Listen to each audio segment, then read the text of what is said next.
Vladimir Putin's invasion of Ukraine is not going according to Russia's plan. Ukrainian troops are mounting a stiffer than expected resistance to Russian forces. And that is thanks in no small part to the flood of weapons provided by Western countries, in particular, the Javelin missile. NATO countries, including the U.S., have sent thousands of anti-tank missiles, including the Javelin missiles, to Ukraine.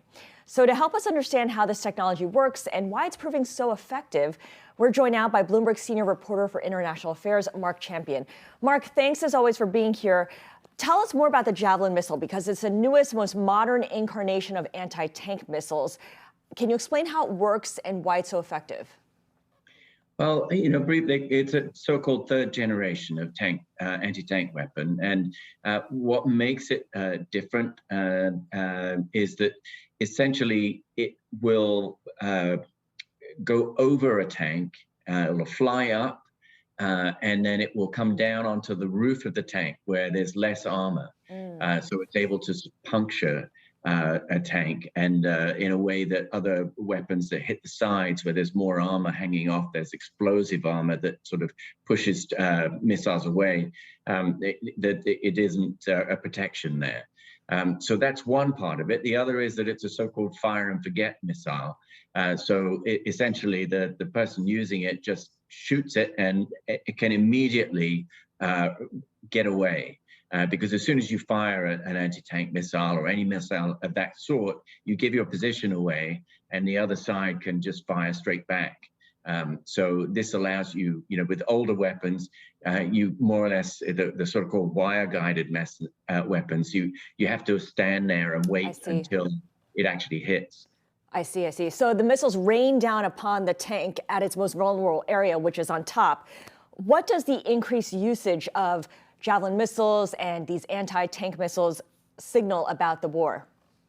Well, they won't win you a war. I'm not a military expert, but I have spoken to people who think about this stuff all the time, and what they say is they won't win you a war, but there are a lot of them in Ukraine now, an extraordinary density, so that there's every time that the Russians make a maneuver with their tanks or their convoys, then they have to worry that whoever meets them is going to have some of these and would be able to destroy them.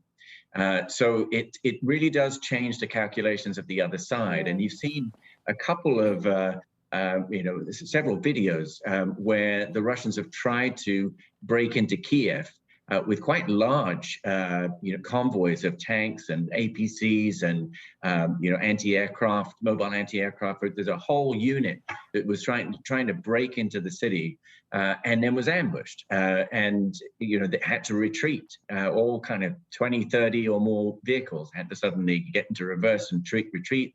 And they lost several. And that really means that the Russians have to think differently about how they're going to take a city. Right. No, I think that's a really important point to make, which is as effective as these missiles are, they don't change the fact that Russia is in attack mode and Ukraine is defending itself. And so while the weaponry makes it harder for Russia to achieve its goal, it'll probably drag out the fighting. The fact remains that Russia's goal is still within reach. And in this case, it is to take the capital. What's been the damage so far? What can you tell us about the damage? The damage to the vehicles. Russian forces, yeah. Right. Well, the numbers are always incredibly difficult in wartime, especially casualties and losses, because each side basically reduces their own and increases the opposition's. But we do now have, what they call open source intelligence, basically people who spend a lot of time on social media just looking for images and then geolocating and verifying basically that these are real, and making sure you don't double count. So roughly the Russians have lost about 215 or so tanks now. Around a little under 80 of those were destroyed or damaged, and then the rest either captured or abandoned. Okay, and we actually showed a graphic earlier as well, since we're on numbers, where the UK sent about 3,600 of these next generation missiles, anti-tank missiles. Germany has sent about 1,000, Norway 2,000, Sweden 5,000, and the US has sent some over, but we don't know how many. How do Russian forces adapt to the use of these weapons? Because it changes the contour of the battle. And I know you're not a military expert, but there is history that we can draw upon here, right? Because Israel, for instance, confronted the use of anti-tank missiles against it in 1973 during the Yom Kippur War.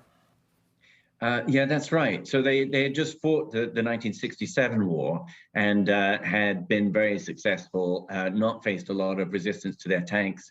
And then in the 1973 Yom Kippur War, the Egyptians had in the meantime bought what then was the latest technology in anti-tank weapons from the Soviet Union. And those were wire guided. And suddenly the Israelis were taking significant losses. So they now had to rethink how they would fight. And essentially, what it boils down to is that whereas before you would move the tanks forward and your infantry behind, to protect them, you then had to put your infantry out front to protect the tanks, just to clear away any of these anti-tank missiles that are going to be there.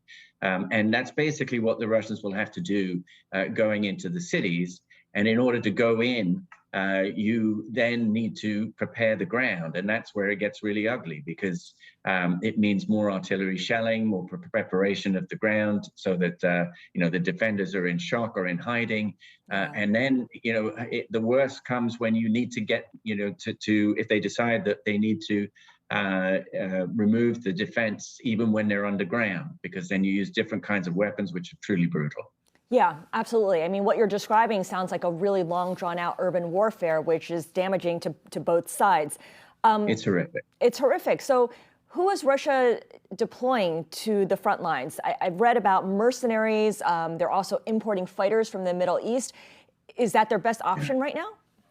Well, I mean, most of the troops will be the Russian army. It is still a large force. But the difficulty is that to surround a city the size of Kiev, which is about 3 million people, and it's a pretty large acreage, you just need a lot of troops. And they want to encircle. They don't necessarily have to encircle the whole thing, but they need to be pretty close. And then they have to decide what they're going to do. The manpower is really, you need a lot of manpower to go in and take a city that's defended of that size. It's no one knows what's in President Putin's mind. It's possible he hasn't decided exactly how far he's going to go. At the moment, it looks like he's looking for a way to just pressure President Zelensky and the Ukrainian government to capitulate, basically, and accept terms. Yeah. But if they're willing to fight and defend, he may have to make decisions about how he's going to take that city. Okay, so it might change his calculus here. So as we look ahead, Mark, what's next in this war? The U.S. has been warning about Russia perhaps using biowarfare as its next stage. Potential false flag operations is something else I've been hearing. What are you thinking, and what are people you're talking to saying? Well, I mean, there's a lot of concern, in particular about chemical weapons. Chemical weapons are something that were used in Syria in these kinds of situations. In order to root out opposition in Aleppo and Homs and around Damascus, the government used chemical weapons, and they also used these thermobaric vacuum bombs, which have been seen in Ukraine.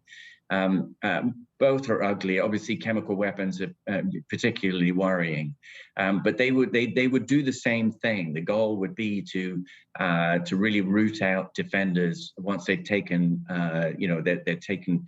They're hiding away from the artillery. Yeah. So that you get them when they're in their bunkers. All of this suggests a much more drawn-out war that will result in a lot of casualties. Mark, thank you so much.